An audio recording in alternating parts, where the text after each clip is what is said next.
On this week's podcast, I am back with Karen Caig, and we are talking about why become a Reiki Master. Karen is joining us from Ecuador. Welcome, Karen. Thank you. Thank you for having me again. I'm excited to be here. I know everybody is just constantly wondering how you're doing. How are you doing now down there, Karen? Still loving it? Yes, absolutely. So I had a 10-day hiatus back to the United States to co-lead a retreat with my friend Kathy Milanowski in Wisconsin, and I couldn't wait to get back. So I'm back home, and the energy of the Andes has got me all that yuck. You go back to the States, it's just like, what are y'all doing here?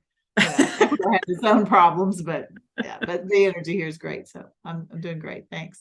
I love it. You're looking fantastic. Your place looks fantastic. I'm looking forward to coming and visiting sometime. Yes.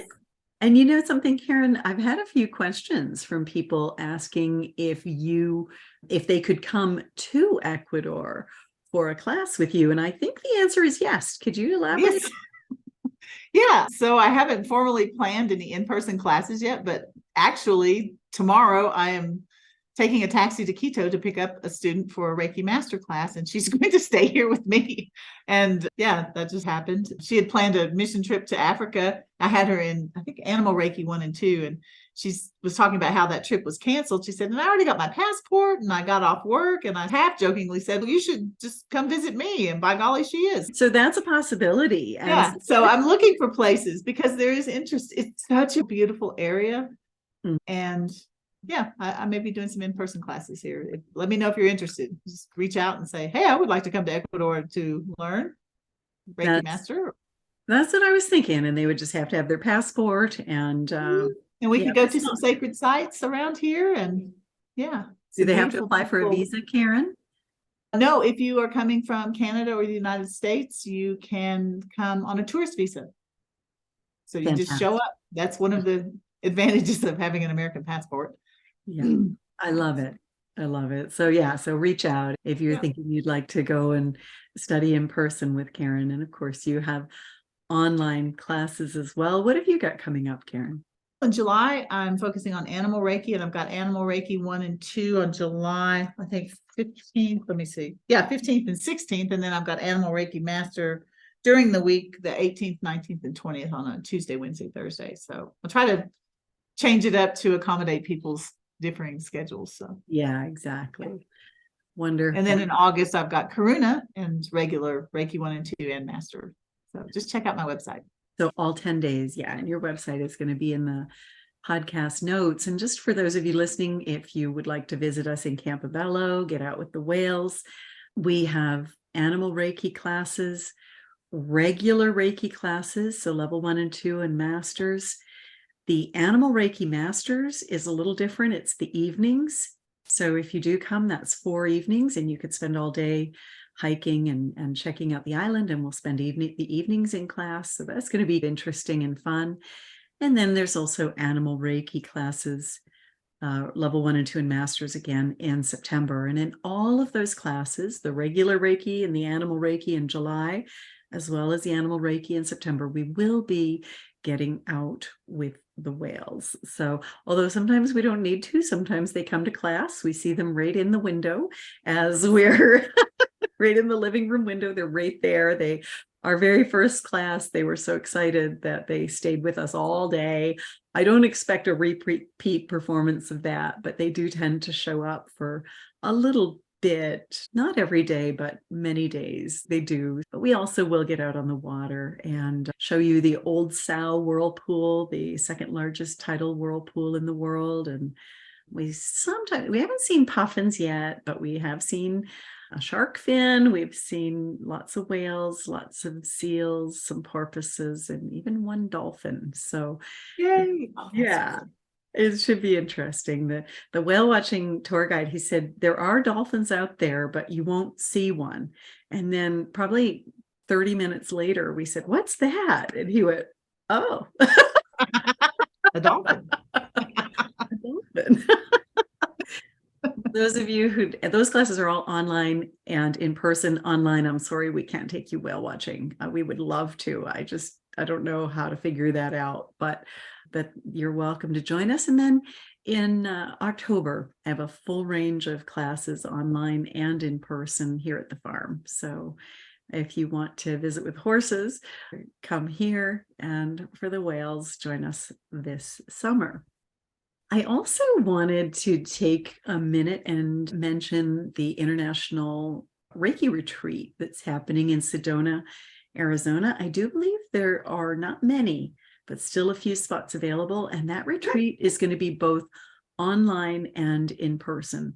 So if you're thinking of joining us there, I know I'll be presenting there this year. And I think we'll also be, I think I may be doing 2 presentations. And if you have been giving any thought to becoming a licensed Reiki Master teacher, attending the retreat, either online or in person, is one of the requirements. So go ahead and join us. Karen, I'm just wondering if we can invite everybody to bring their hands together in Gasho now.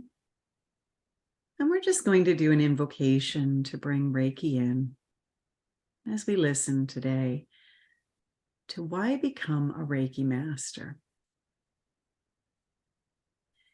Just inviting your Reiki energy to flow.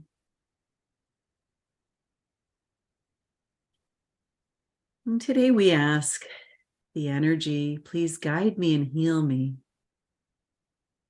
so that I may be of greater service to myself and others, just keeping in mind that Reiki guidance is always available to us. The discernment to understand it is also available to us. So we invite the energy of discernment to flow through right now. And if you sometimes have difficulty accessing or understanding your guidance, this energy of discernment, and we'll also invite deep listening. We invite the mind to quiet and still. We invite the body to quiet and become still.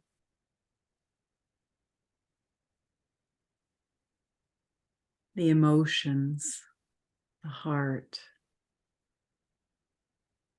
to become quiet and still. And we invite our spirit and our soul to become quiet and still. We invite the energy of duality to release from us now into the light of Reiki, where it can be returned to source and healed.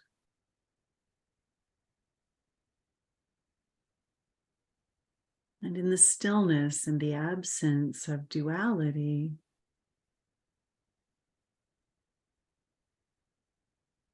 I invite you to listen for your guidance through our podcast. And sometimes some of the words we say will stand out to you. Sometimes you might get a feeling or sensation in your body or in your emotions as you listen to a story or hear a suggestion. You may notice that you have a physical reaction. Sometimes your hair stands up to tell you to pay attention, we call, or you get goosebumps or shivers. My friend Carolyn Musial calls those glory bumps. So you recognize truth and that something important is being said or is happening. Some of you listening may already be at the master level, but you may be guided to go further or even to review. And there are many ways that can occur. We'll go through some of those. And we invite your guides to be with you today. Sometimes our guides are so useful in helping us interpret, understand, or discern the guidance that comes from Source, from the universe, from Reiki, from the highest heavens, from the source of all that is. And so we open our hearts, our minds, our bodies, and our souls to receive guidance today in whatever form that may take. Thank you for your openness and your willingness to listen to the beautiful messages within Reiki, the beautiful personal messages that are directed to you. Ahomatakwewasam. Namaste.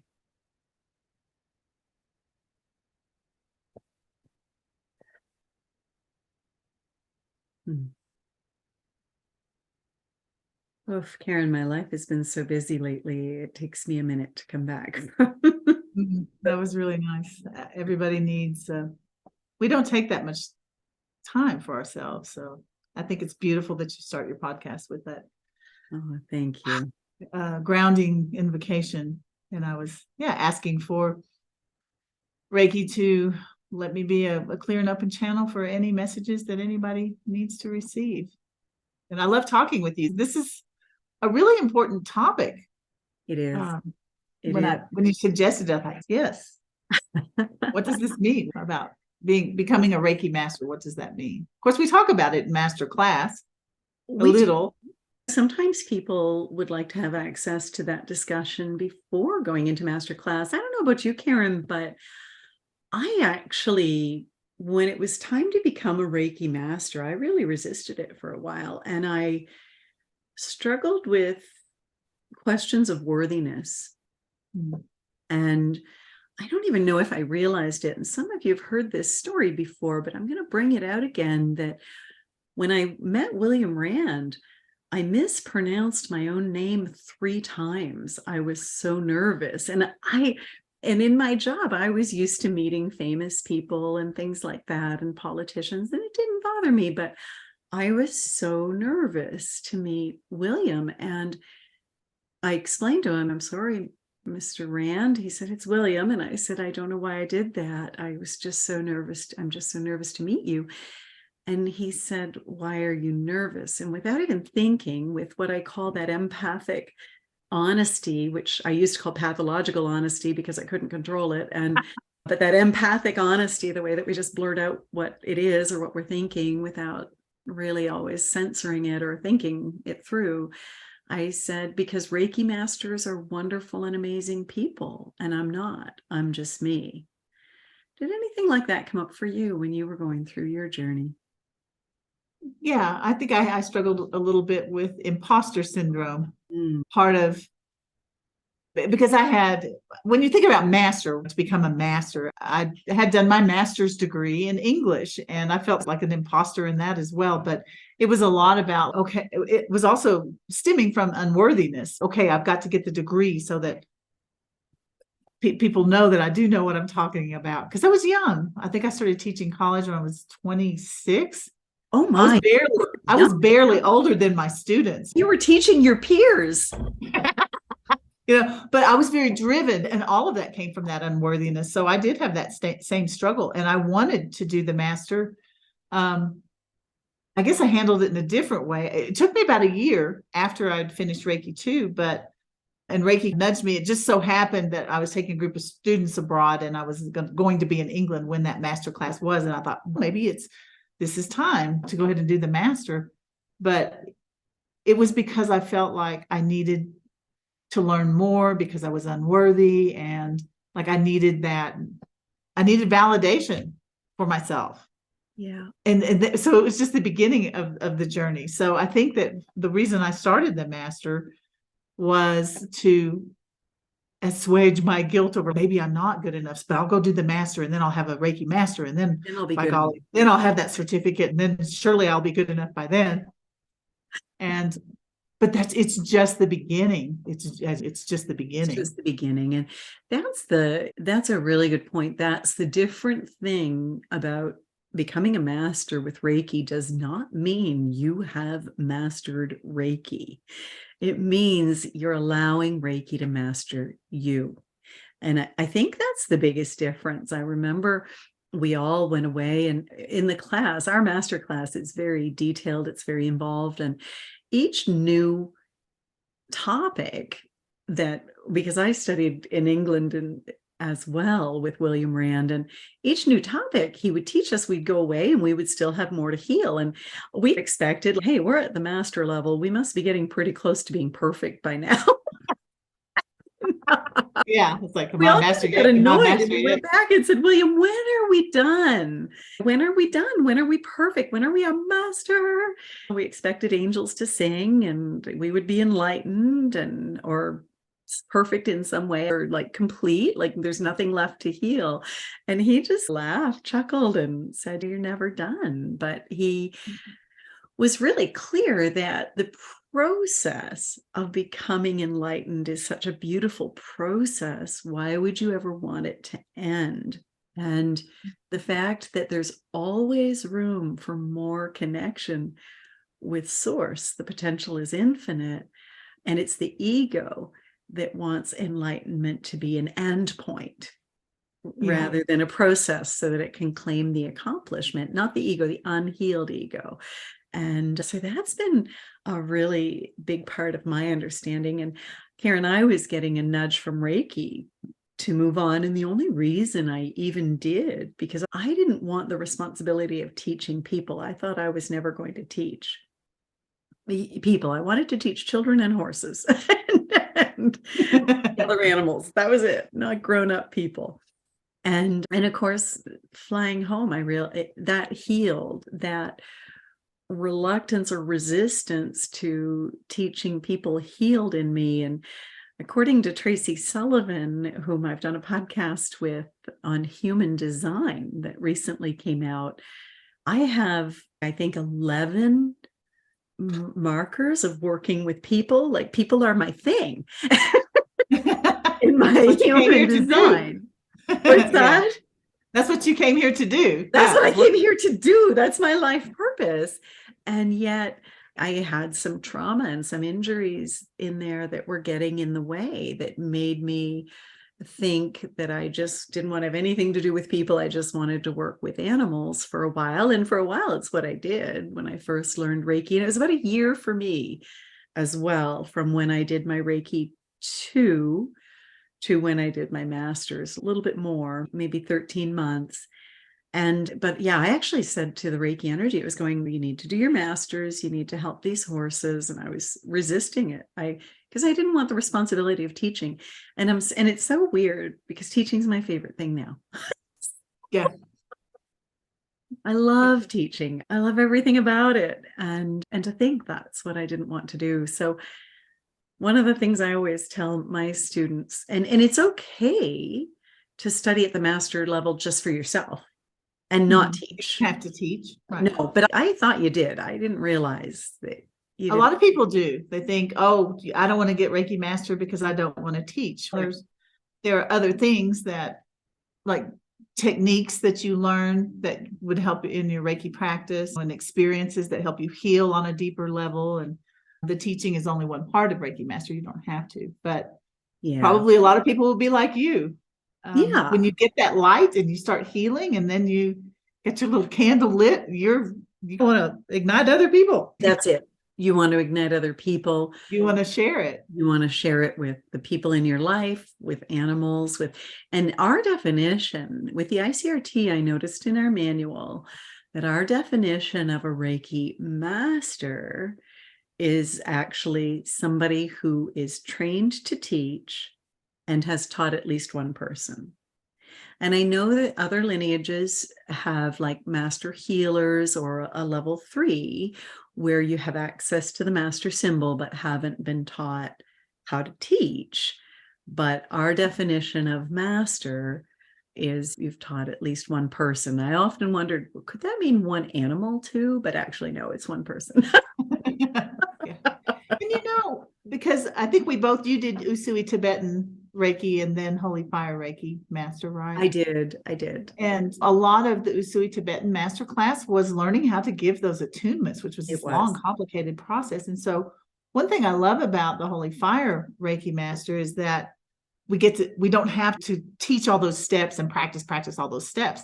Right. And therefore we get to do more healing experiences. And we also get to spend a little more time about teaching, not just how to do the attunement, how to attune people, how to teach and how to create a business teaching. So not a lot, but a little. And that's why you've got the Reiki business book if you want to go more. But before with the Usui Tibetan, we didn't really have time to teach. No, how to teach. You had to focus on. And that scares people. Come to find out, when the attunements became ignitions, and then later on placements, which are a hands-off style of attunement, I didn't realize how many of my own students weren't teaching because the attunements were intimidating. Mm-hmm. And personally, I learned on the animals and I practiced with my kids. So I really loved doing attunements. I actually resisted a little bit when we went to the hands-off style. Did you too? Yeah. Because I thought that can't possibly work as well. So I was really shocked when the hands-off style of attunement was more powerful than when the energy came through me as a teacher or us as a teacher. But one of the things is that I realized was not only was the complication of it intimidating people, so they didn't teach, and a lot of people started teaching once it became simpler and once we could spend more time on how to teach and that sort of thing. And there is a chapter on that too in the Reiki business book that tries to help with some of the stuff we don't always have time for in class. Yeah. Like I said, it's the beginning, but it's not. But you know what? Also, people with physical limitations and disabilities weren't doing the attunements because it was very physical. Mm-hmm. Became hands off. They started teaching. And, and that circles back to what we were talking about. Being a Reiki master does not mean you have mastered Reiki, but that you have been mastered by Reiki, it's a surrendering. When you think about it, so Reiki means spiritually guided life force energy. What does it mean to be a master of spiritually guided life force energy? That means that you get really good at surrendering. Right. And your ego has to heal. Like you were talking about, you realize, oh, this is actually more powerful. I was so surprised because I had the same feeling. I thought, this isn't going to work. I'm not doing anything. And then ultimately I thought I wasn't doing it in the first place. It was the Reiki energy that was doing it in the first place. So that's right. That's what becoming a Reiki master is about. Rendering to the energy and learning to live your life in that flow. Yeah. And I like you, when I met William, I was intimidated, but I thought, gosh, he's just wearing a ball cap and a pair of jeans. I mean, he's the most unassuming man. He really is. And I thought, so that's what it's about. It's about just going with the flow of things and I've never seen him be like, I'm going to remember. Yeah, no, it's teaching. When you become a Reiki master and you decide to teach, and one of the things I tell my students is that it's not about you as a teacher. Mm-hmm. It's about your student and their intention to connect with the energy. We're facilitators, and sometimes people, you're so powerful. You're such a good Reiki master, and it makes me laugh because I'm like, actually, I'm just really good at getting out of the way. Yeah. And that's the hardest part of being a Reiki master, I think, is learning to give up. That's why I said it's about surrendering and learning to get out of the way, give up control, because I was a real control freak. But I look back on the 30 years of college English teaching I did, and I slowly learned that also, like, to be a master of English. What does that mean? Does it mean I've read all Shakespeare or can quote all that? It means, that to be a master means that you're seeking. You're always seeking more. And when students would ask me a question, like, well, what about this? Sometimes I'm like, I don't know. That's a very good question. I have homework tonight. You don't know everything. I still say that. Yeah. And it doesn't mean, Andrea Kennedy, Mainstream Reiki, she cracks me up. Sometimes she had a meme the other day that she had made where she's sitting there with a big basket of laundry with clothes all over the place. And the caption says, like, Reiki masters are just normal people too. And we are. that we think that, oh, you're a Reiki master, you must be like, that's it. I just twitch my nose and ding, ding, ding, ding, I get, no. We do laundry, we wash dogs, we're normal people, but we're on a path. Yeah. We're on a road to find out. We're seeking. That's what it means. I love that.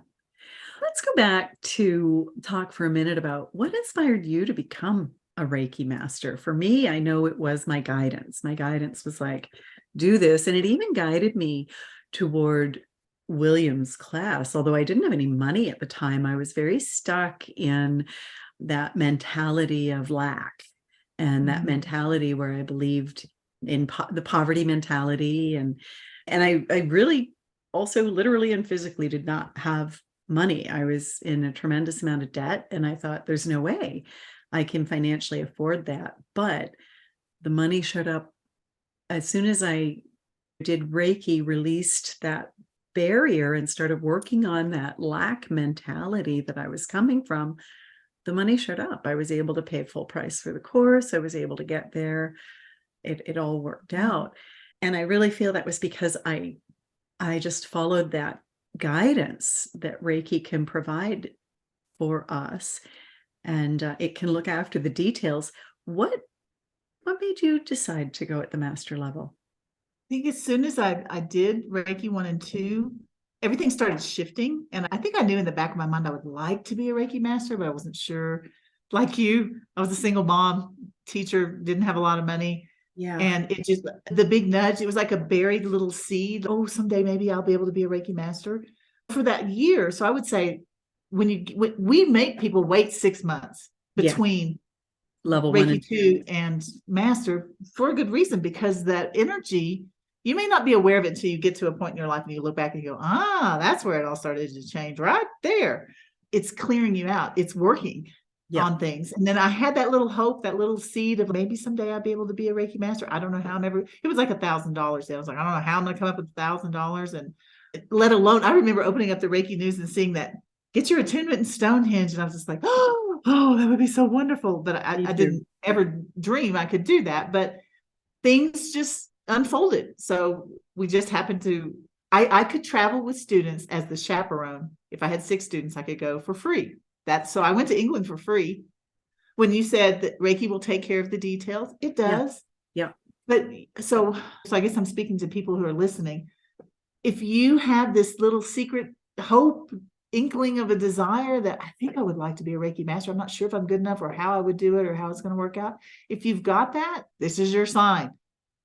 Follow it, listen, watch for don't give up hope for it. Just listen. Because if you're having a desire to go down that path, there's a reason. It's because you've got more healing to do. You've got a light to share with people, and it's going to happen. It may not happen on your time, but just be aware. Just watch. I bet I could do that. And if you've had Reiki 1 and 2, and maybe you've pushed that to the back of your mind, someday I'll do Reiki Master. But if you're feeling like, I think I want to go farther, I want more. I want more healing. I want to know more. Because when you start on a Reiki path, little things start shifting and little tiny miracles start happening. Yes. And I used to have a friend who would say, thank you, more of this, please. And I started doing that. It was really just about noticing, hey, that's something good. And gratitude, right? Just for today, be grateful. Thank you, more of this, please. This is what I want.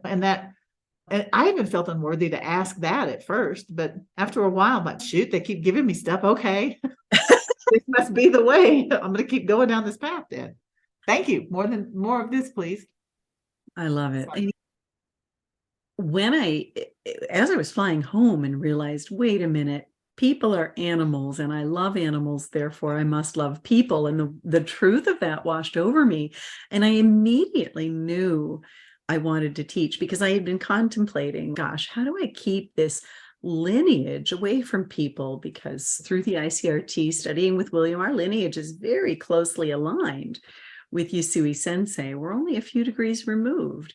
And I was thinking, gosh, and I love this style of teaching. And there weren't really very many people. There were a lot of Reiki teachers here in my community. We have a very large number of Reiki teachers, but not many people teaching this lineage. And while we all have value, all Reiki teachers and practitioners from every lineage has value. I thought, but I love this way of doing things, and there aren't really very many people teaching this. I'd like to share that in my community. And so then I knew that I did want to teach, in fact.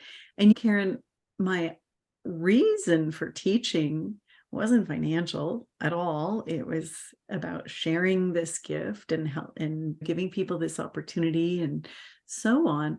And financially, it sorted out all my financial mess that I was in. It was like a secondary, surprising side benefit of teaching.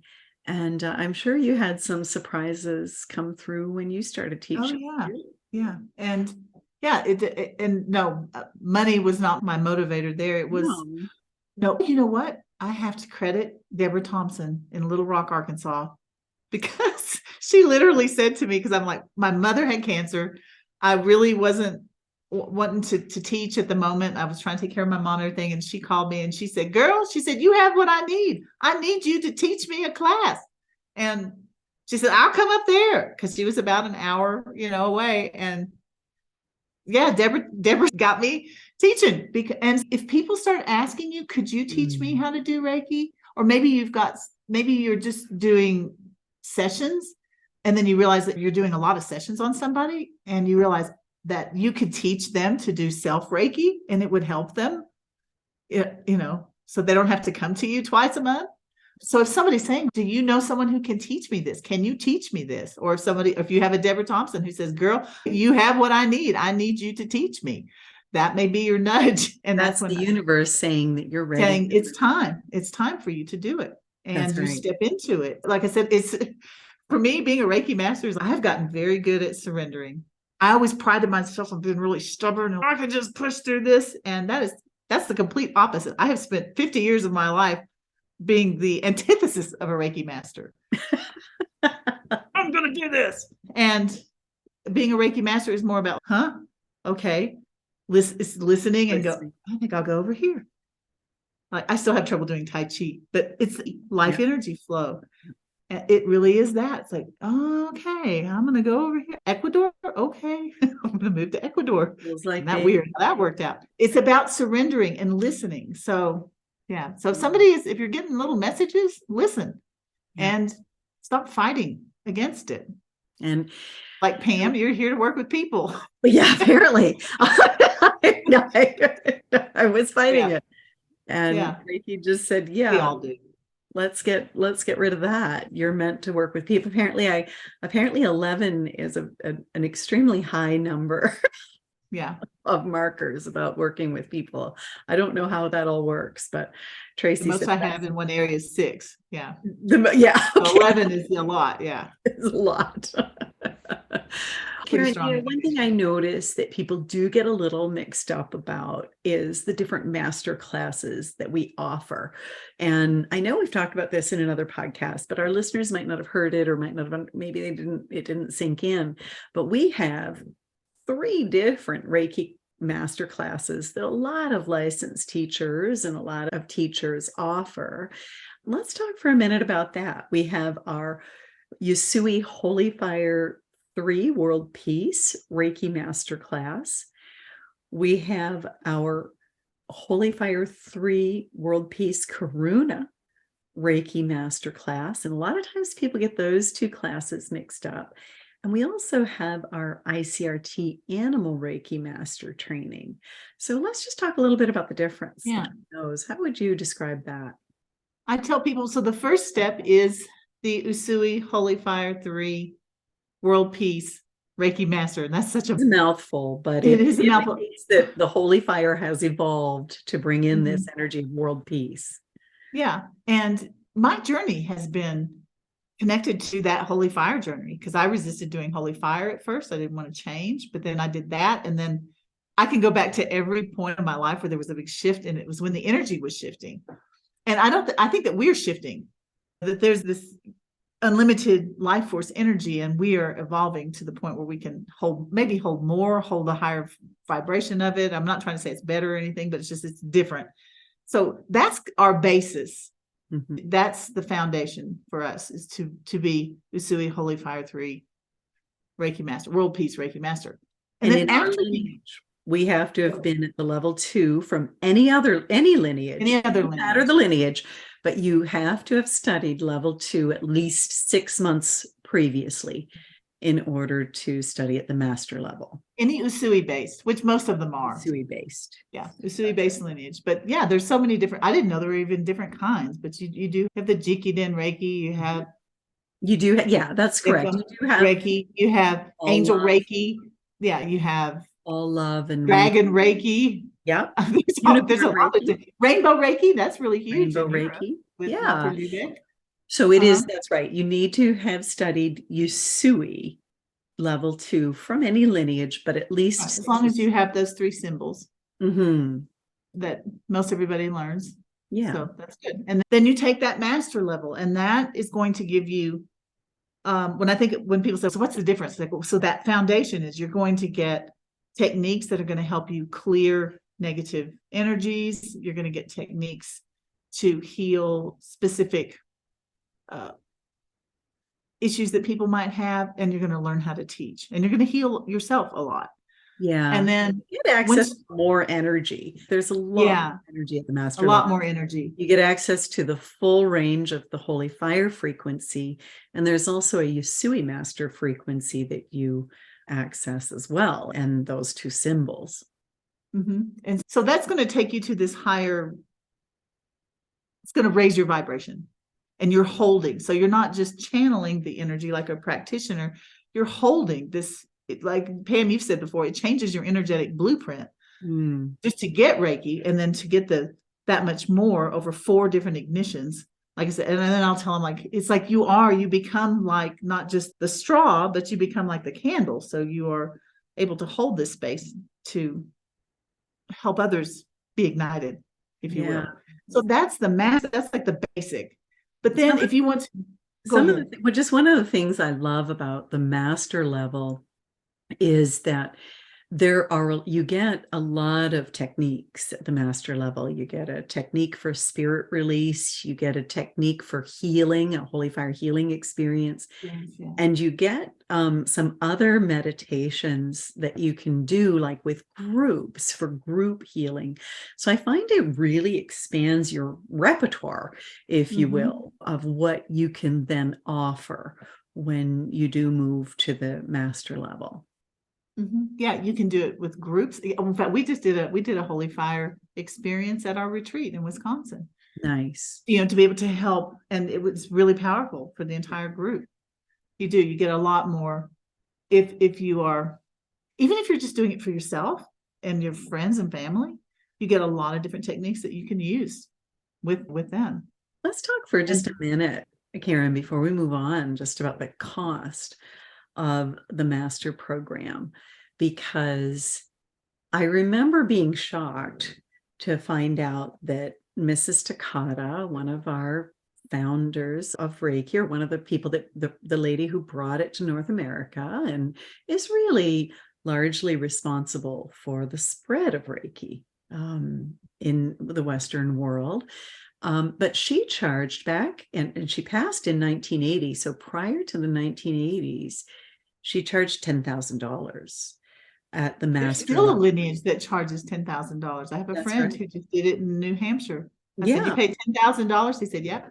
Yeah, and that's it. But then if you look back at when she was charging $10,000 and you adjusted that for inflation, that's the equivalent of $78,000 today.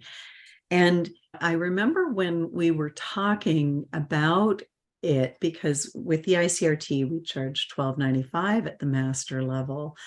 And I remember it just really stood out to me. Carolyn Musiel was talking about, she was asked one time, is it worth it? Is it worth $10,000? And she said, even if I wasn't going to teach, it would be worth $10,000 just for the healing and the beauty and the benefits that it's brought into my life for me and my family. And then when we add to that the fact that you can teach, that investment in that master class, that's the best investment I've ever made.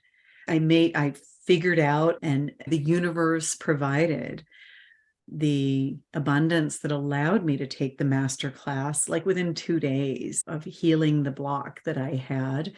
And looking back, my son teases me because he's, Mom, after all that money you spent on your science degree and your master's in business, and here you are spending all your time teaching Reiki and animal Reiki. And but Yeah. it was, I would say that master class was probably even as an MBA, I don't always look at everything financially, but I can. And in fact, I don't often look at things financially, but I can, and it can be in the back of my mind. Looking back, that's one of the best investments I've ever made. So I wonder, one of the things I don't offer lower prices. Every so often you'll get somebody who says, I want to do a master's, but I'm really broke. I don't have any money. Can you give me a discount? And I've learned that I don't do a service to those students because I allow them to continue in the poverty mentality. If I do, I have in the past, and I've learned that allows that whole poverty mentality I feed into it for them, and I allow it to continue. Yeah, I enforce it. And also, I find that you get out of a class what you put into it. And different times for various reasons. One time I went to fly out to a class and found that my flight I had booked it wrong. I had to book a whole other flight, double the cost of my original flight, and more than double actually. And I just chalked it up to, I'm investing quite a lot in this class. I guess I'll probably get a lot out of it.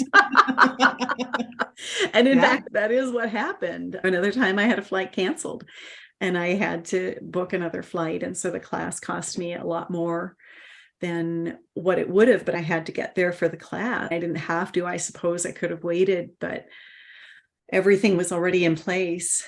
And so I just said, another contribution to the airlines. I guess I'll get a lot from this class.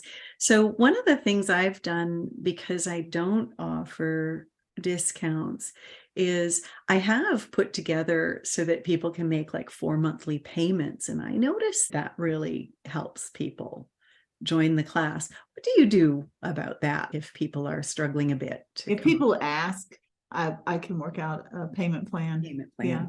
Yeah. So, yeah. But most of the time people will come up with the money, and it's what you said. They've moved past it. This is my path. This is what I need. This is what I want. And in that focus, it shows up, doesn't it? I'm still figuring that out.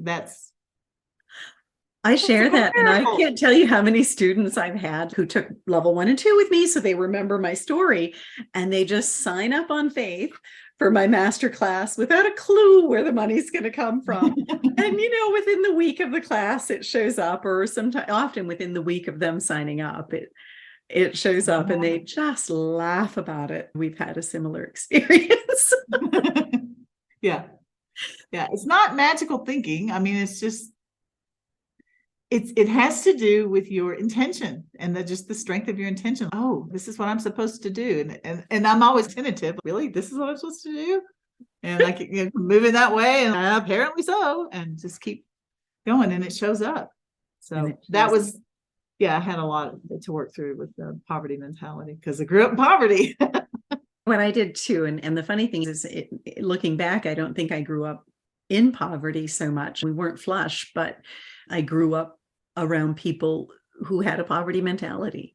Yeah. And money doesn't grow on trees. You got to work hard. You got to work hard. You can't. I'm very frugal people, and I'm grateful for that upbringing because I'm not a spendthrift. I am quite careful because of that upbringing. But at the same point, it was a belief system that has actually, I've outgrown.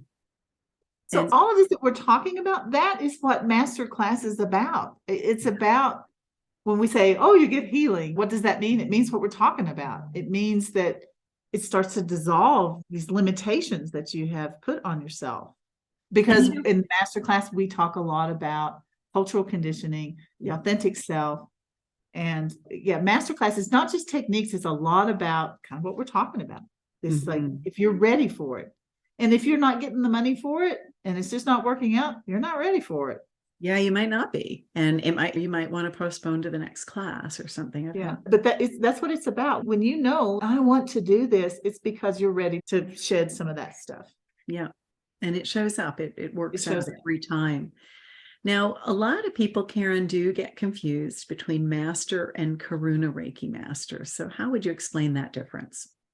So I say that Karuna Reiki Master in some ways is our highest level of master training, because we make you wait 6 months between Reiki Master and Karuna Reiki Master. And you can be Reiki Master, again, from any Usui lineage. As long as you've got your Usui symbol, you don't have to be Holy Fire. Any Usui lineage that's got the Usui Master symbol, you can come into Karuna class. Karuna is the Sanskrit word for compassionate action. And to me, I think it's people you start, I didn't take Karuna immediately. I had a lot of shedding to do, a lot of that peeling off.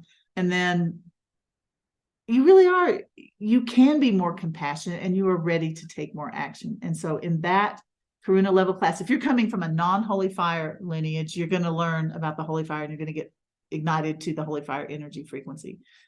That's part of it. But if you're already Holy Fire, what you're getting are 8 more frequencies, 8 more specific symbols for very specific healing.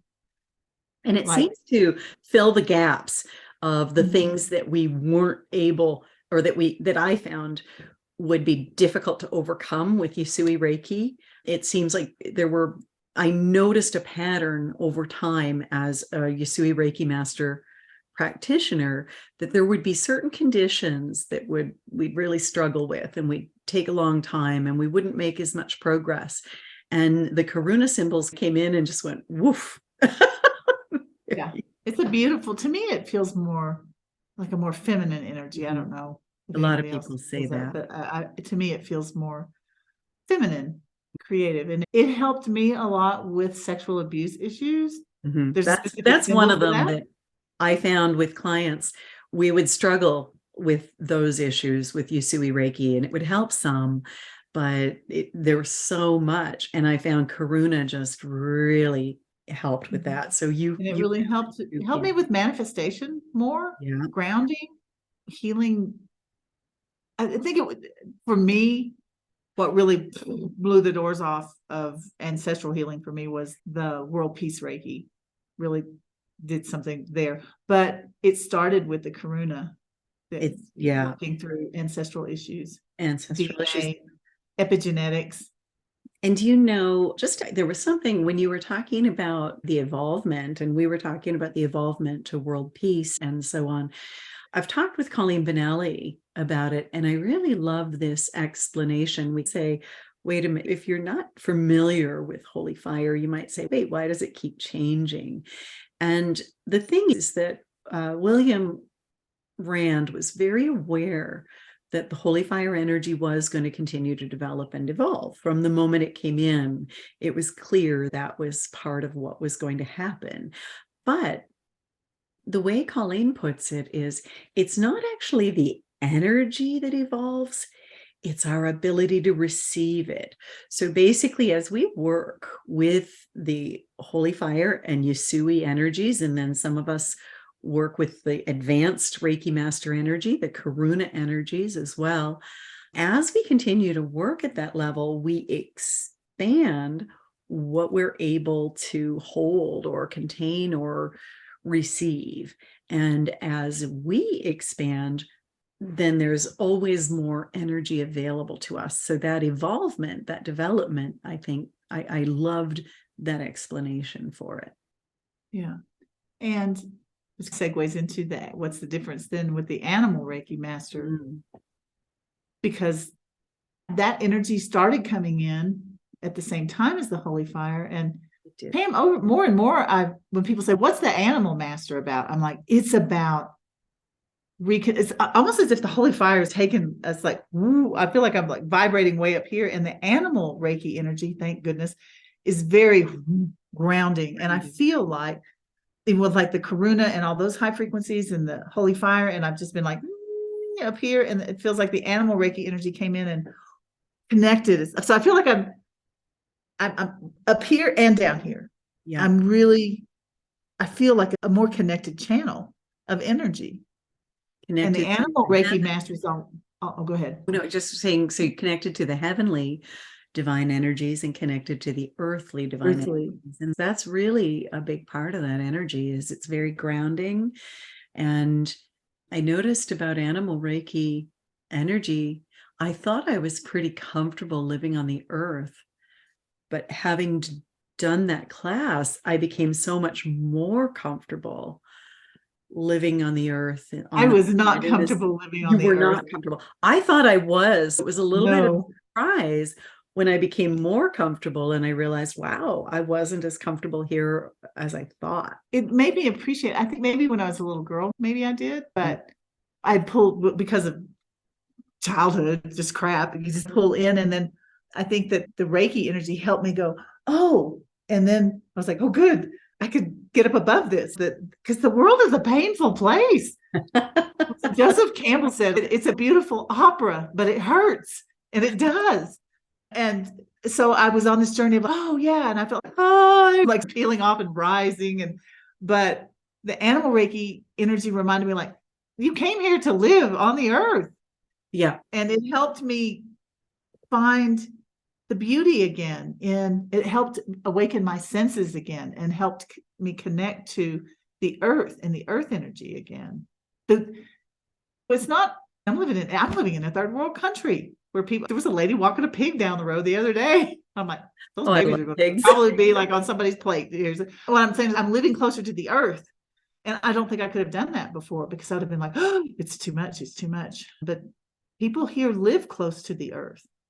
They raise their own food. They get their water out of a stream in some little neighborhoods. So I love that. Animal Reiki helped me connect to the divine nature of the earth again. And I've loved the earth, but it was just too much and too painful. And I think that Animal Reiki has helped give me perspective, because that's part of the Animal Masterclass. It's not just about expanding your senses, which is a big part of it, and healing, but it's about, you wrote the book, but it's about, I lost my train of thought. You were saying it's not just about healing, and it's also about living your life in this. Living your life. It's about a broader perspective. That's what I was trying to say. Because we live, at least I did live in a society that saw people here, animals here, that kind of a hierarchy. And I always felt like that can't be right. It needed to be more circular. And it is. It's that kind of a perspective, but also that everything is in balance. And so that took the pain away from me, because I kept thinking, like, this can't be right. These animals should not be suffering like this, or these people should not be suffering like this. There's that should. I used to have a friend who said, don't should all over yourself. I'm like, what? But it shouldn't be that way. And Animal Reiki helped bring me into balance. It helped me see the interconnectedness of everything, and that it really is okay. It really is okay. Everything is okay. That's what Animal Reiki did for me. Animal Reiki Master. It really connected me with the beauty all around me. It helped me, instead of looking around and seeing things that were painful, I could see the beauty in almost every situation. And I love that the Animal Reiki class and energy connected me with childlike wonder again, and just that almost innocence and joy and excitement about everything. It ignited all of my passions and excitement, and just makes every day an absolute adventure. And that's a big part of being a Reiki Master. And so you have to have Reiki Master before you can take the Animal Reiki Master. For that reason, you go on that journey of healing and discovering, and oh, look, I'm rising up. But then you forget, oh yeah, but you came here to be a human being, right, on the earth, on the planet, in this moment in time. Step, yes. And so the next step is, after you go, oh, I'm enlightened. Oh yeah, but you're human. You live here, enlightened on the earth, in the dirt. In your meditation. Exactly. Not up here. Oh, yeah. You need to be enlightened in your everyday life. And so let's talk. That's where the magic is, though. That's where the magic is. Yeah. I agree, Karen. And let's talk about the prerequisites because people get really mixed up about that too. And if you are thinking of becoming an animal Reiki master, first of all, you can study animal Reiki level 1 and 2 anytime after you have a level 2 class from any lineage, any Yusui lineage, sorry. And so you can do level 1 and 2 one day and level 1 and 2 animal Reiki the next day. Some people would like to go straight to animal Reiki without studying Yusui Reiki, but it just wouldn't work for a number of reasons. Now, there's no waiting period between animal Reiki 1 and 2 and animal Reiki Master, but in order to study Animal Reiki Master, you have to have studied ICRT Animal Reiki 1 and 2, and you also have to be a Reiki Master from a Yusui lineage. So again, it doesn't have to be the Holy Fire lineage. It can be another lineage, but you do need to be a master. So you do need to wait the 6 months after you've studied level 1 and 2, then study a master's, then study animal master, and you have to have studied the animal 1 and 2. So basically, if somebody's, I know that sounds confusing, so I'll try to summarize it a little different way. If you're already a Reiki master, you can take animal Reiki 1 and 2 Monday and Tuesday, and animal Reiki master Wednesday, Thursday, Friday, if you want. There is no wait period there, but there is a wait period before you can do your masters. So sometimes people think, oh, I can't do my masters, but I'll do my animal masters. No, you have to wait until you have. Master is the foundation for all the higher. So I think of animal master as a higher level. Yeah. It is. Mm-hmm. It is a takes higher things level. further. It does. And as we talked It's about, my favorite. I love animal master Reiki, all of it, and of course. But he'll bring it in. Reiki Master class, there's a whole lot more tools and a lot more meditations, a lot more techniques that you can use with both humans and animals. So in fact, it really increases the number of tools that you have at your disposal to draw from. Animal Reiki, I tell them that I tell people that it, for me, it's here to help with the human problems that we really don't address in detail in other classes, like compassion fatigue, grief. And it's connected to the animals, like maybe people who work with animals a lot, like maybe rescues or something. Of course, they're going to have compassion fatigue. All of us who have companion animals, when we have to let them go, that's a very specific kind of grief, but it's good for not just grief about animals. It's also good about grief with people, or compassion fatigue from working, like people who work in healthcare through the COVID crisis. That frequency, because it's so grounding, because it's so earthy, it helps us get through our earth problems, to me, better. One of the things that really helped me with, Karen, is another specific problem, and that's over empathy. As an empath, I often absorbed and took on the burdens of others. And I found more than anything, it was a combination for me of Karuna Reiki and that compassionate action, and just a different way to express my compassion, then followed up with animal Reiki, which helps balance the empathy. It was that combination that finally gave me the freedom to feel compassion for someone without taking on their burdens. And that's been a big part of my journey. And in my opinion, every person who comes to Reiki, they are empaths and they have that problem. Every person in any of my classes are empaths. And I always assumed it was because balancing that empathy was probably the biggest part of what I needed to learn to do to live comfortably in the world. In fact, one time my husband said, "Do you think everybody's an empath?" And so I was impressed when Anita Morajani put out some work and talked about the fact that really only about 15% of the population are empaths. Oh. So that's when they find us. They find us. Yeah. I think a lot of people that find their way to Reiki are empaths. And so they do have that little bigger burden that they're dealing with that you And know. that's why I think Animal Reiki Master is, to me, is the most beneficial right now, because we're all burned out.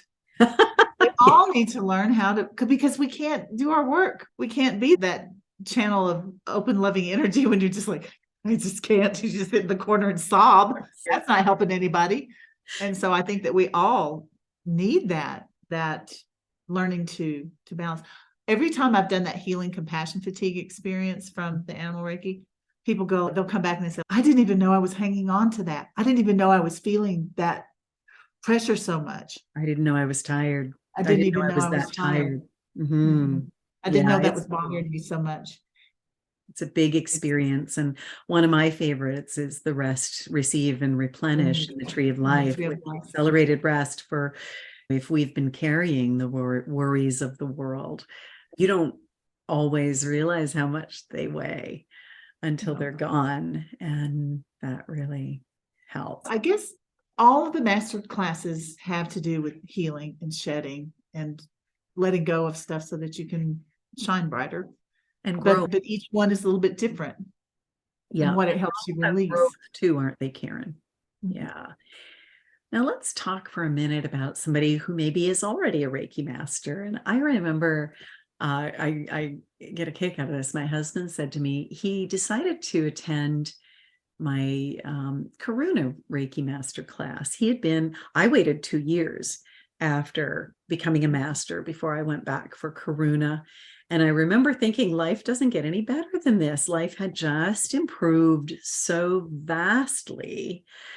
In the 2 years since I had become a Reiki master, I didn't even recognize myself. I didn't recognize my horses, my farm, like my home, my children, our relationships. It was just so much improved that I remember going to the Karuna class thinking, yeah, life doesn't get any better than this. And then it did.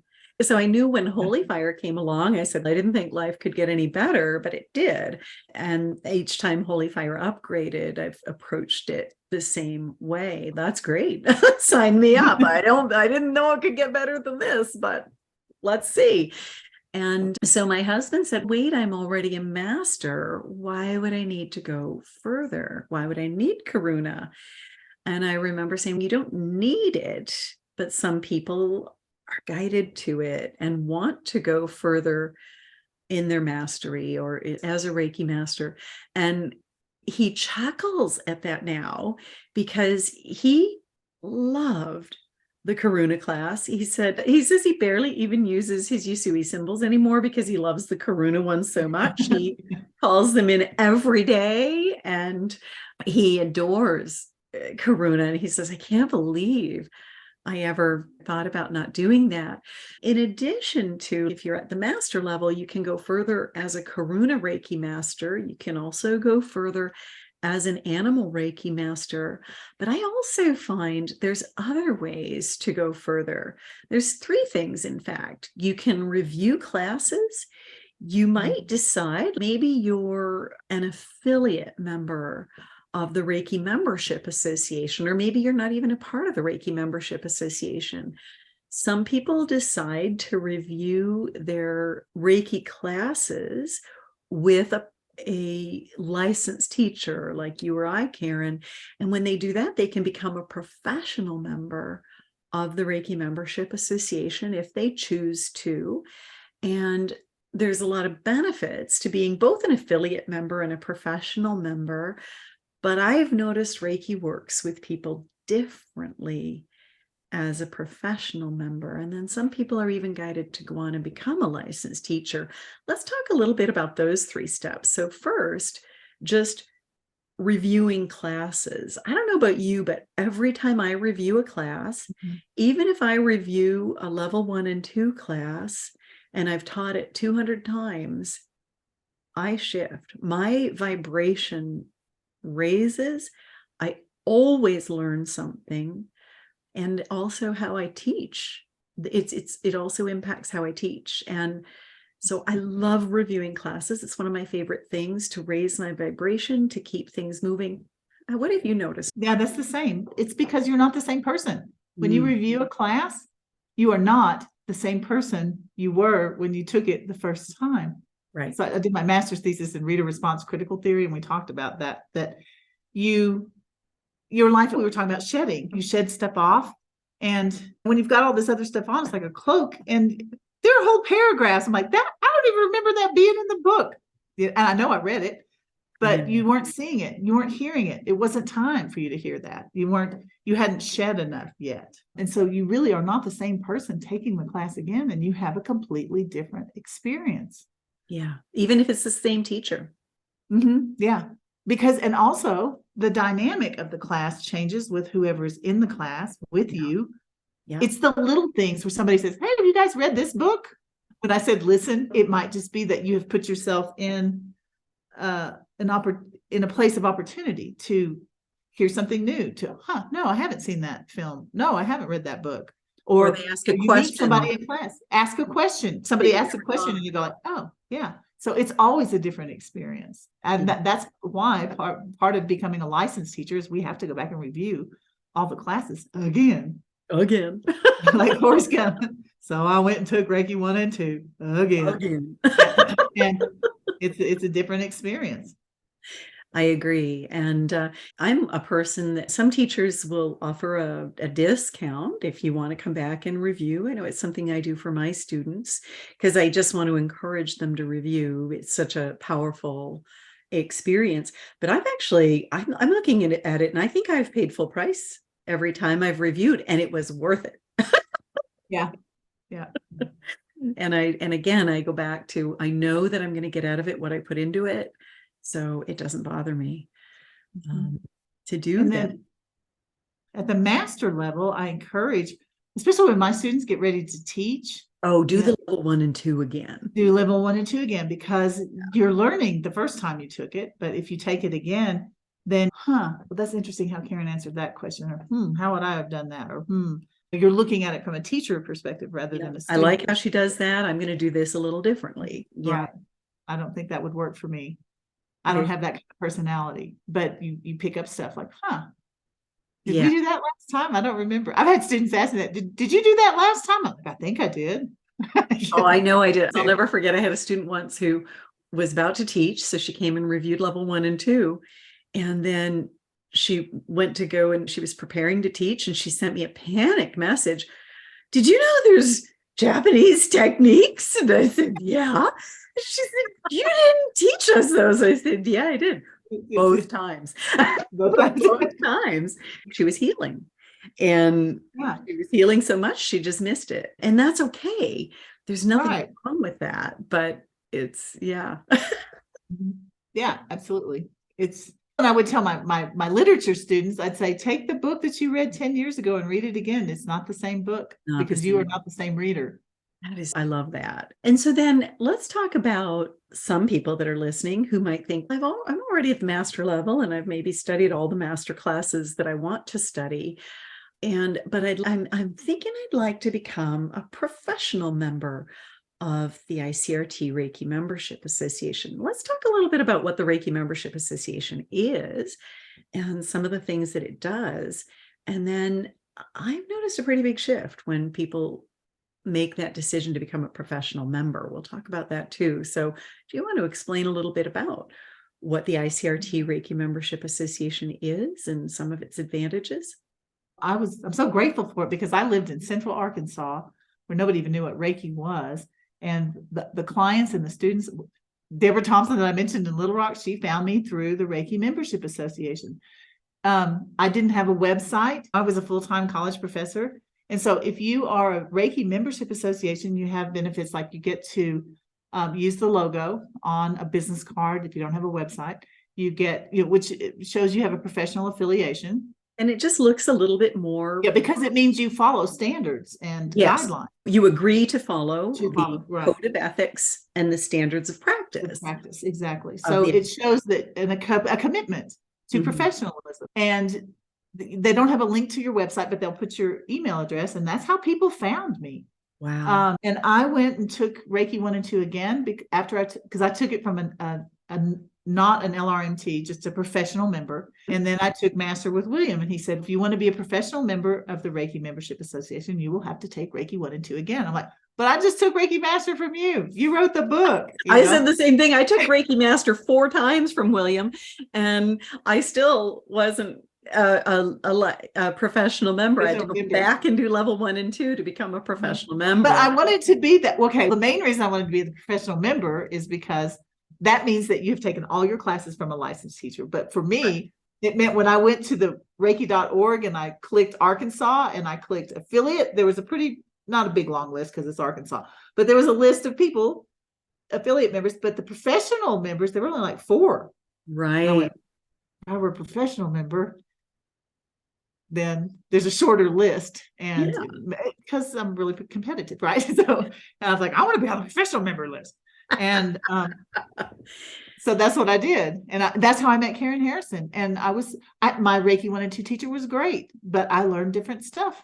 Yeah. Taking the class from Karen Harrison because she's been teaching for years. I remember thinking, and I took my Reiki level 1 and 2 from Carolyn Musial. So I actually became a Reiki master and started teaching in 2011. And it wasn't until 2017 when I got a nudge to become a licensed teacher. And those of you who've listened to the podcast for a while, as I resist most things, I resisted that nudge.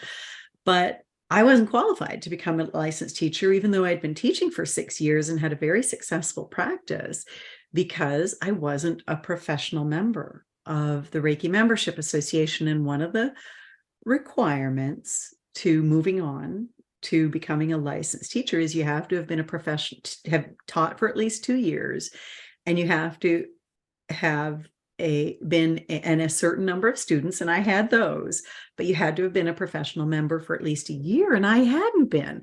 And I didn't understand the sense of it, Karen. I remember thinking, are you kidding me? I studied 4 master classes with William Rand.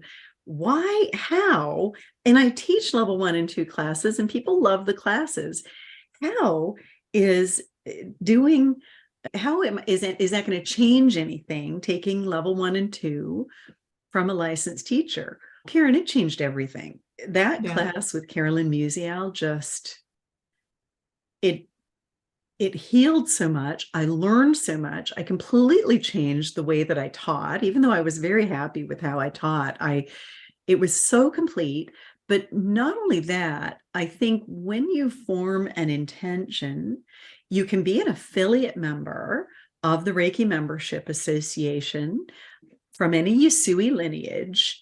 And then you can become a professional member. But like Karen said, becoming a professional member, you have to have taken all of your Yusui classes from a licensed teacher. So level 1 and 2 and masters.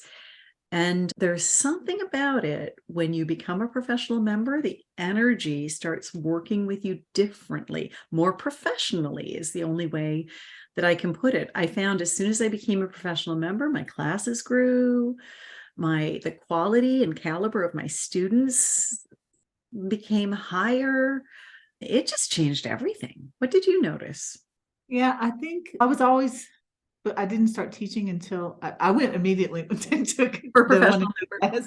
Yeah, because I wanted to be a professional member. So I was never an affiliate member really to teach. But I think what you said, because a lot of people say, oh, they just want more money. They just want more money to have you take the class again. But what I've learned about myself is it's saying yes to the universe. You're saying, I commit to this. Yeah. I remember telling my son that in college. Oh, go ahead before you lose your thought. Oh, sorry. It is. I love that. It's a commitment. You're saying, I am committed to this. And the energy turns around and says, and I am committed to you. Yeah. So you say, I'm going to commit to this. And that is what makes you a professional.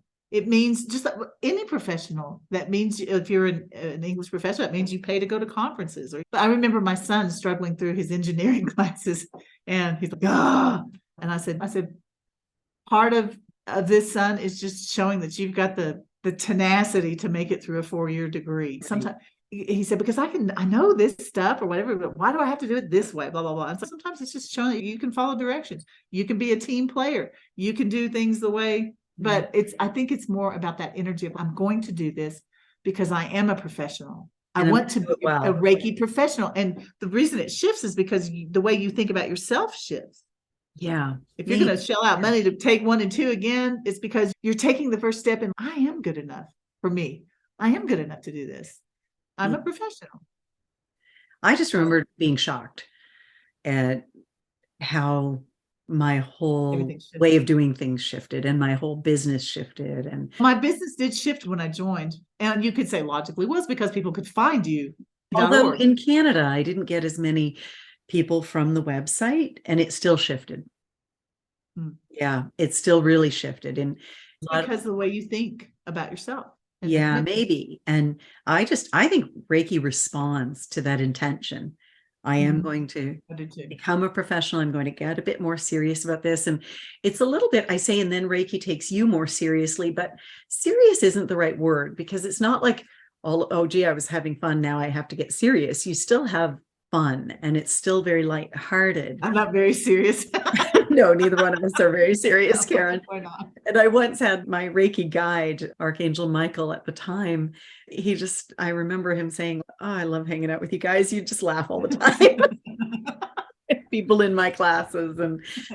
But it shifts. It's the intensity. If it attracts like, your commitment is more intense. And so the help you get is more intense. I think that's how it works. I think you're right. And so I know there are some people listening who might be ready to take things a step further, and go ahead on reiki.org and just see if there are any of the licensed teachers that sort of stand out to you as, like Karen or myself or any of the other ones. There's some fantastic, our colleagues are amazing. I recommend every single one of them, because we've all done over 1,000 hours of additional training to get to where we are as licensed teachers.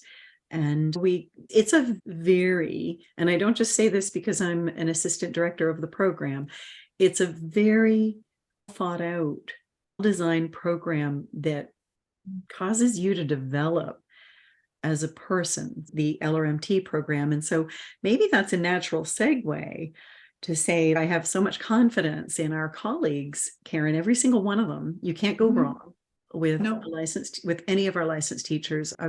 I know pretty much all of them, and I'm impressed with all of them. Some people are, after you've been a professional member for at least a year and taught, I think it's more than 12 students over 2 years, some of you might be ready to take things a little further, and you might even be interested in the LRMT program. Let's talk a little bit about that. What caused you to join the LRMT program? Because I wanted to make Reiki my full-time job. Okay. That was like the ultimate commitment. And it's like a PhD program. Not everybody does a PhD. Yeah. You're fine with your master. I taught for 30 years with a master's degree. I never got a PhD in English or comparative lit, which was my passion. But I wanted to, like that doctor, like a doctor of philosophy, so that it takes you farther in your healing, because it's hard. And I did the biggest shift in my life. The biggest shifts in my life happened after I got into the LRMT program. Me too. Everything just. But I guess I told the universe I was ready. I quit my job and started. I'm like, if you do this thing, you're gonna get in there and do it. But we have 7 different areas that we work with a mentor on. It's huge professional development, working on you, because your business can't grow, your practice can't grow unless you grow. So it's like the ultimate commitment. Okay, I'm going to learn how to do this technology. All right, I'm going to learn about business, even though I don't know anything about business. I'm going to heal those injuries that I've managed to gloss over. And I'm going to dig deep. And you're right. Like success consciousness. I had to do a lot of work on that. Too, as well. And it was just that big leap. And I tried to approach it like, I think you were saying one of your new mentees is, okay, I've got a plan and everything. And I remember my mentor said, okay, if I do this here by this time, and then this by this time, and this by this time, then I'll be done. And she said, just enjoy the process. And I was like, I don't have time. I got to make money. Because I hadn't healed all my money issues yet. And it really brought up like the most important things that needed to, I look back and I go, oh yeah, that had to go first. And then the other stuff could come up, and then that could go. it was almost like untying a knot. So but the LRMT program, the biggest benefit is I'm going to cry, is the community. Yeah.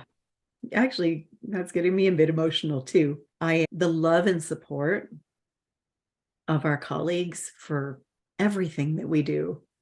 And and we can reach out to them anytime, anywhere. Like I am doing a podcast. I need somebody to help me with this. And they're there. I'm writing a book. Can you let me interview you? They're there. Yeah. Just one of my favorite. That silly African proverb. Say, if you want to go fast, go alone. If you want to go far, go with others. That's what the LRMT program is. Yeah. And I needed others. And they're some of the most enlightened people that I've ever met on the planet. And when we get together, it's just that feeling of support and belonging. And it's a little overwhelming to belong to a group of people at that level that have done that. You have some imposter syndrome. Yeah. Y'all don't know me very well, do you? Yeah, but it's just, but there's even a plan. I feel like it's just, so if you're feeling drawn to the LRMT program and you're looking at it and you're feeling like, it's probably because you're supposed to be there. You're supposed to be part of it. Yep. Check it out. And not everybody that applies gets accepted. It is not for everybody. It's not the only path to success. No, it's not at all. And there's only a certain number of mentors available, and that limits the size of the program. And there's also, there's a lot that goes into it. It's a 52-page document of how to apply. It might be 54 pages now. Yeah. You can find it at reiki.org. Yeah, just type in LRMT. And you know what? I'll include a link to that just in case any of you listening are curious. Even if you're just getting started in your journey, it might be something that you aspire to. And I'll include a link to an article I wrote about becoming a licensed teacher, because I was a little different than you, Karen. I didn't want to become one. I was like, I don't see the sense of that. That's not going to change anything. That's not going to change how I teach. I'm already a good teacher. I was an affiliate member for years teaching. So I followed the standards of practice and the code of ethics. And I taught with the outlines in the ICRT manuals, and I did a really good job, honestly. And I didn't think I thought, it's just a way. It's just a money grab. There's more money. And I didn't see the benefit. And so when Reiki nudged me and said, you're supposed to go into that program, I really seriously resisted for about 7 months.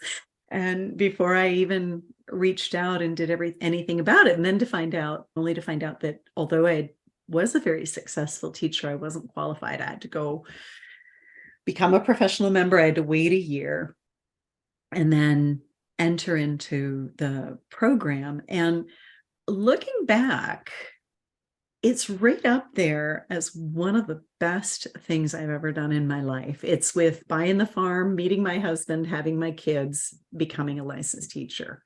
Those are the things that are writing my book. Those are the things that are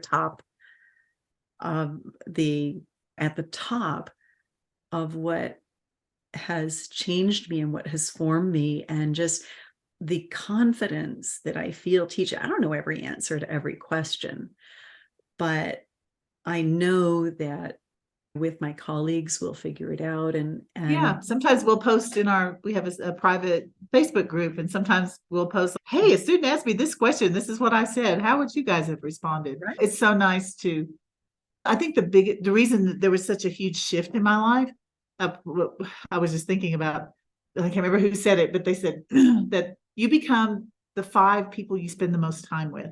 And so if you're in a place, if you're listening to this podcast and you're in a place and you're like, I want to go to the next level. I want to, especially, I don't know, I love all my friends and everything, but I knew I wanted to be different. I wanted to shift. There was something else for me. And I knew I needed to hang out with people that were more like what I wanted to become, if that makes any sense.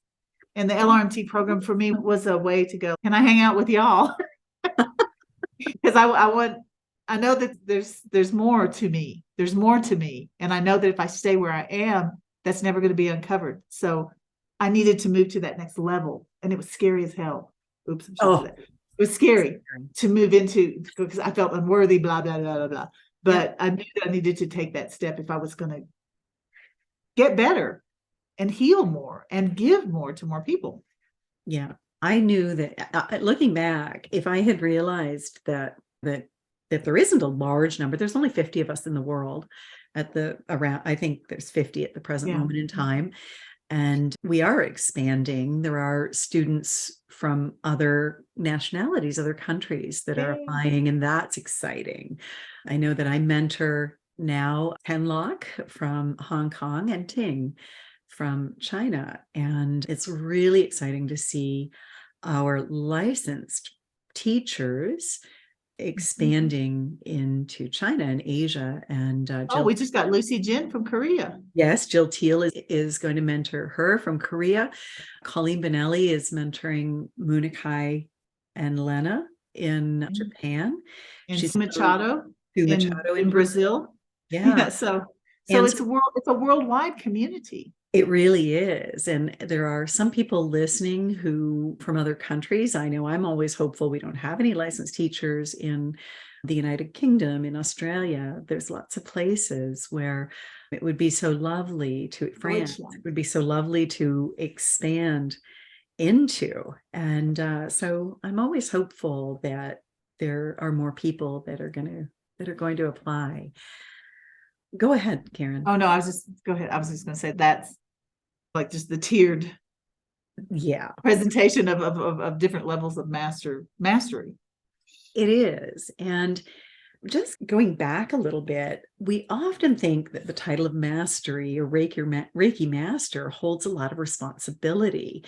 We have the ability to initiate others. But as we mentioned, that's always necessary. That doesn't mean you have to. Reiki Masters could be a step you take for yourself. In your experience, though, what motivates you to pass on the knowledge of Reiki and empower others to become Reiki practitioners or Reiki Masters? What kind of started that ball rolling for you? It was just the healing. It's just if you're like all covered in mud and you find a little fountain where you can wash yourself off, and then you see somebody else over there covered in mud, you're like, hey man, come here, there's a fountain. You found something, like, look at this, you can clean all this stuff off. You found this little miracle here and you want to share it with other people. And not everybody's ready for it. That was hard to learn sometimes. There are muddy people running around, but not everybody wants to wash off. But when you found this fountain to help release and clean and help you see where you're going better without mud in your eye, help you breathe better, help you breathe better without mud up your nose. So there are some people out there who go, man, I wish I could get this mud out of my nose. And as a matter of fact, I got this little fountain over here. That's just, I don't know. It's just like when you find some treasure and you just want to, it's being like a kid. You find some treasure that helps you so much and you're like, I don't want to share this. Exactly. And anybody that wants it. With anybody that wants it. And that was hard for me to learn too, that not everybody wants it. And also, it's really hard once you receive that level of healing that happens at the master level to not want to share it. I have to admit, it can be difficult to not want. And sometimes it's just living my life. I've had people come and say, so I because they've watched me change. Yeah. They've watched me change. And they're like, all right, so I know you're always talking about that Reiki thing. And they see that I've changed. And so then that helps. Sometimes it's just, it's always about making yourself better. And then that makes people go, what is she doing? I want a little bit of that. A little bit of that. Yeah. What are you doing? Yeah. People will say to me, I don't know what elixir you're drinking, but I want some. Yeah. And Reiki's not the only thing. No. But for me, it's the best. It's what spoke to me and what worked for me. I love that it's effortless, that it's a gift given, that I don't have to earn it. It's just always there, ready to work on my behalf. It's just so generous. And it's there's a simplicity. And I loved Martha Lacey once talked about the grace in the simplicity of Reiki, that the simplicity is because of the grace that exists in Reiki. So I love it too. And I love that it's helped me heal so many areas in my life. And what would you tell somebody who's hesitant to take that next step and go further in their Reiki journey, whatever it is? What advice would you give them? You are worth it. You're worth it. Take the step. Don't listen to all those voices. Listen to your heart. Follow your heart, because all the voices in your head tell you you're not good enough. This is not for you. There's something weird about it. Blah, blah, blah, blah. There's so much fear, and that's all in your head. So just listen to your heart. And those voices get quieter the more you heal. Yeah, So, they really do. Any voice that tells you that you're less than magnificent, less than limitless, isn't true. no. It's coming from the unhealed ego. Yeah. And duality, the energy of duality. You're worthy to learn it. Mm-hmm. You don't have to be special. So many people say, oh, but you're special. Like, no, I'm not. Like, you don't know me very well. I am not. I am not special. No, you don't have to be out of the way. And I have become good at listening. I was not always good at listening. I used to argue with every piece of Reiki guidance that came my way. I remember the first time I didn't argue. It stood out to me. It stood out. I'm sure my guides just about, they dropped whatever they were doing and went, what? She just said yes without arguing? What happened? Because the first time I ever didn't argue was when the Reiki energy asked, will you create an animal Reiki course? And that was before I knew Colleen was involved with creating one, that Robin and Sue were a part of it. I just said, yes, of course. And then in that same class, I heard that Colleen was working on something. And so I waited 7 months, and then I reached out and said, I got these 2 pieces of guidance. One was to become a licensed teacher, and one was to work on animal Reiki. Would you like help? And how do I become a licensed teacher? And she sent me the 52-page document of how to become a licensed teacher.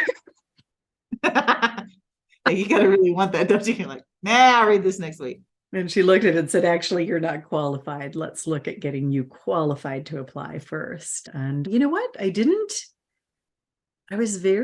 that point, I was very zen about it all. I didn't say, oh, dagnabbit, I'm not qualified. The heck with it or anything. I just said, oh, if I'm not qualified, if I have to then take this class and then wait a year, that gives me a lot of time to figure out this 52-page document. Yeah. And notice what she said. She didn't say you're not qualified. She said, you're not qualified. Let's see what we can do to get you qualified. Let's see what you're missing. And the 2 things I was missing was being a professional member for a year. And the other thing that I was missing was attending the international retreat. That's another requirement. And so once I got those in place, then I was qualified to apply. I just had to wait for a little bit. Did Sam turn your picture? No, I think I froze. I think my internet messed up, but he hears Aunt Pam. Is it a podcast? I need to make my appearance. It must be almost time for the meditation or something. It is almost time for the meditation, Sam. We have one last question. How has becoming a Reiki Master transformed your life? And are there any other messages you want to share with people who are considering taking that step? It put me on my path, my true path, helping heal people and the earth and animals. And my advice is, if you feel, because most of my life I felt like I'm not supposed to be doing this. I hated grading papers. I hated it. The best part of teaching for 30 years was when students would come to my office and say, I need help. I don't know what to write my paper about. And so then I'd get all in their business. So tell me about your life. And I could help them write their papers. But I knew that wasn't my path. If you are in a job, or you're doing something that you just feel like there's more. I know there's more to me. There's more that I should be doing. Reiki is universal. It helps everybody. Maybe you are in the right job. Maybe your relationships aren't as fulfilling as you think. There's stuff that needs to happen there. Reiki works on physical, mental, emotional, spiritual problems. It helps everything. And so take your first class. And then if you've got the level 2 and you're on the path and you feel like, but wait, I think there's more. Yeah, there's a whole lot more. So just intend to move toward, just say to the universe, more of this, please. And it'll happen. And take those steps. You have to take the steps. You got to take, if it's the licensed teacher program, which is the last thing that we did. That's not the last thing. Now I'm down here in Ecuador, for heaven's sakes. You never know where you're going to go. You just keep stepping. You just take the next step, and you'll know what it is when you listen to your heart, and you just take that step. Or like Pam, I know you've shared William's story many times on the podcast. Share that again, where he said, if I had known. William, I love this. He had said once, if I had known where I was going, I would never have taken the next step, because I would have thought that it was impossible.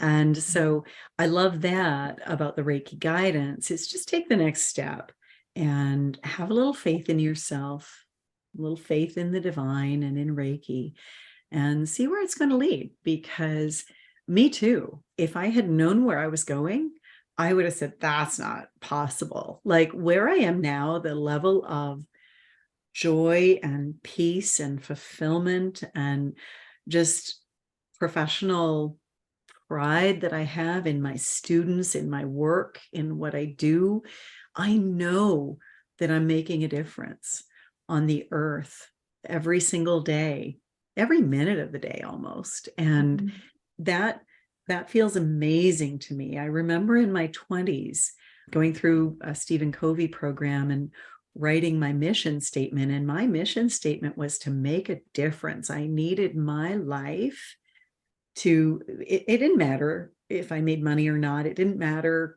I needed to make a difference. I needed the world to be a little bit better as a result of me being here. And I didn't know how I was going to do that or how that was going to happen. But Reiki is how I do that. I get to work with people all the time and help them and mentor them and coach them and guide them.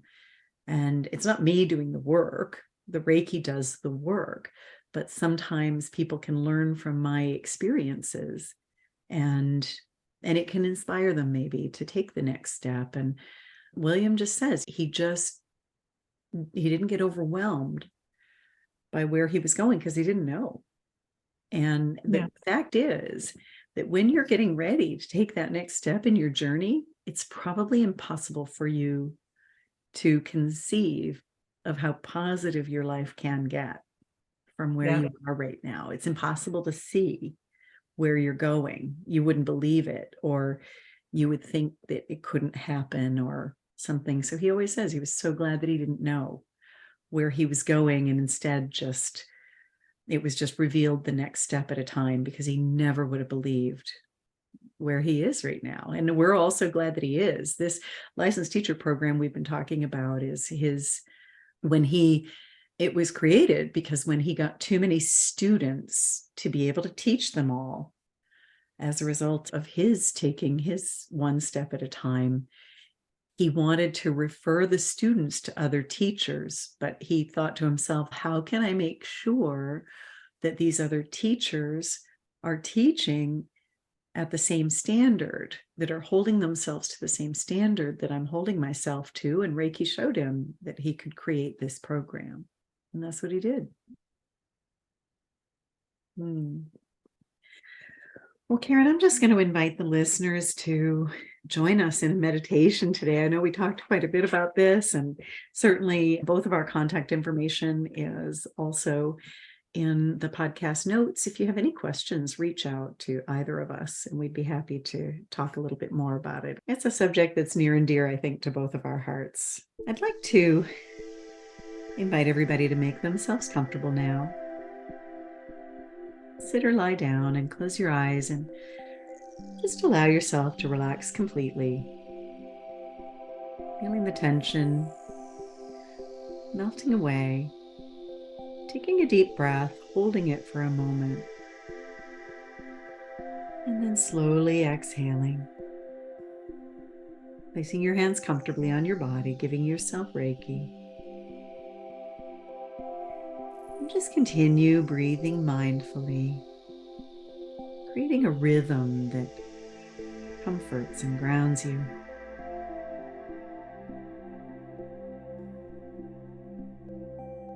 Now visualize a warm light starting at the center of your being and radiating outward. This is the light of your Reiki energy, a powerful force of healing and positivity. And allow yourself to contemplate the question, why would I become a Reiki master? Or why would I take the next step in my journey? And just allow your thoughts to flow from there naturally without any judgment or resistance.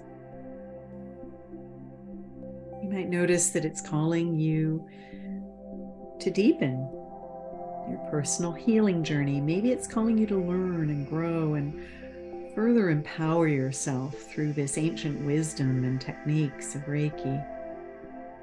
Maybe you have a desire to help others to become a beacon of hope and healing in a world that can be filled with pain and suffering. Being a Reiki master and taking that next step in your mastery often offers you the ability to touch lives, to assist in transforming pain into peace, and to be a vehicle for bringing healing in physical, emotional, and spiritual levels. Maybe you're interested in growing in your spiritual awareness. For the journey to become a Reiki master is also a journey into self. It offers the opportunity to dive deeper into your spiritual essence, to explore and understand more the energetic aspects of who you are.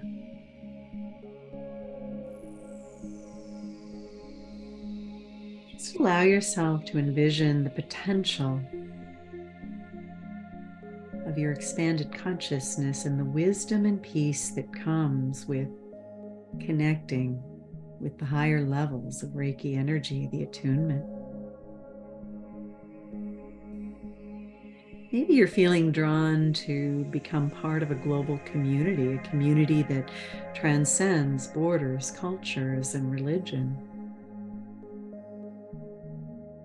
A community that's unified in its mission of healing and of love for everyone, everywhere.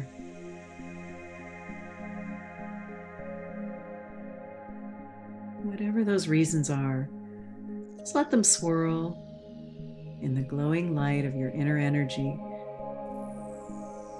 Notice which ones resonate with your very being, aligning with your heart, your mind, your body, and your spirit. We're going to take a few moments now to just sit with these feelings and visions and embrace the profound connection to your journey toward growth, whether it is becoming a Reiki master or taking that mastery further. We'll remain here for some time.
Whenever you feel ready, just gently bring your focus back to your breath, becoming aware of your surroundings and of your body.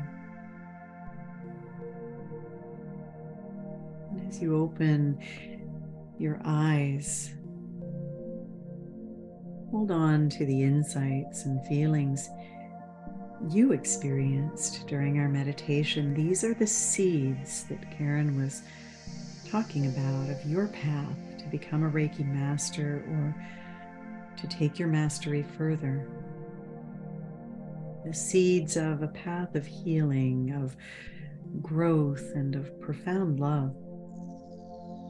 Remember that your journey is uniquely yours. No one else owns it. And listen to your guidance so that you may become of greater service to yourself and to others, nurtured by your intentions, your passion, and your commitment. Namaste, everyone. Thank you so much for being here this week. And Karen, I want to thank you and Sam and Simba for being with us too. Thank you for inviting us. Namaste.